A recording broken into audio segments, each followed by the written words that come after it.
அனைவருக்கும் வணக்கம். தாவேக்கால இருக்கக்கூடிய நிர்வாகிகள் யார் யாரெல்லாம் அண்ணன் அண்ணாமலை பற்றி பேசினார்களோ அவர்களுக்கான வீடியோ தான் இது. டிவிக்கு அரசு 80,000 கோடிக்கு குறையாமத்தான் கடன் வாங்க போறாங்க. இன்னைக்கு தமிழ்நாட்டை பாருங்க, ஒரு தனி மனிதன் மீது இருக்கக்கூடிய கடன், ஒரு ரேஷன் அட்டையின் மீது இருக்கக்கூடிய கடன் 4,44,000 ரூபாய். 10 லட்சம் கோடி கடன், 2.25 லட்சம் கோடி ரேஷன் கார்டு கணக்கு போடுங்க. 4.25 லட்சம் கோடி ஒரு ரேஷன் கார்டுல கடன் இருந்தா பிரம்மாவே வந்தாலும் கூட தமிழ்நாட்டை காப்பாற்ற முடியும். வேறு விதமா வேலை செய்யணும்.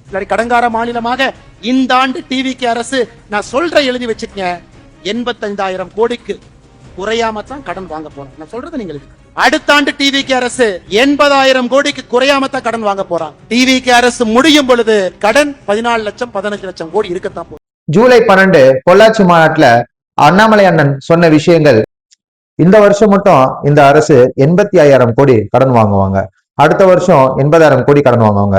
தாவேகா ஆட்சி முடியும் போது தமிழகத்தின் கடன் 15 லட்சம் கோடியை தொடும்.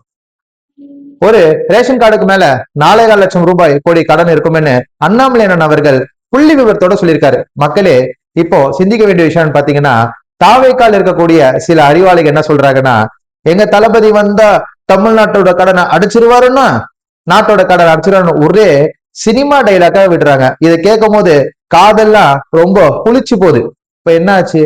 இந்த வருஷம் மட்டும் பாத்தீங்கன்னா 1,73,000 கோடி இந்த அரசு கடன் வாங்கும் போது, அதாவது பாத்தீங்கன்னா அண்ணாமலை அண்ணன் அவர்கள் சொன்னதை விட டபுள் மடங்கு இந்த தாவேகா அரசு கடன் வாங்க போகுது.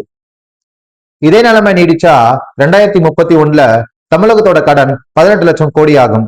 இதுக்கு முன்னாடி திமுக அரசு எப்படி 10 லட்சம் கோடி கடன்ல விட்டாங்களோ, தாவேகா அரசு 18 லட்சம் கோடி கடன்ல விட்டுருவாங்க. திமுகவால எப்படி தமிழ்நாடு திவாலாக பார்த்துச்சோ, அதே போலதான் தாவேகாவால தமிழக அரசாங்கம் திவாலாக போகுது. சினிமால டைலாக் பேசலாம், புரட்சி பேசலாம், ஒரே நாளா ஆட்சியை மாத்தலாம். ஆனா நிஜத்துல அதை செய்யக்கூடிய தகுதி, திறமை எல்லாமே அண்ணன் அண்ணாமலை அவர்களுக்கு மட்டும்தான் இருக்கு. அண்ணாமலை அண்ணன் அவர்கள் முதல்வராக வந்தா மட்டும்தான் இந்த தமிழ்நாட்டோட கடன் குறையும். தாவேகா நண்பர்களே, இப்ப பேசுங்க பார்ப்போம். அடுத்து விஜய் அண்ணன் உலக வங்கியோட தலைவராகி உலக கடனை அடைப்பாருன்னு டைலாக் பேசுங்க. அத நாங்க கேட்க ரெடியா தான் இருக்கோம். நன்றி, வணக்கம்.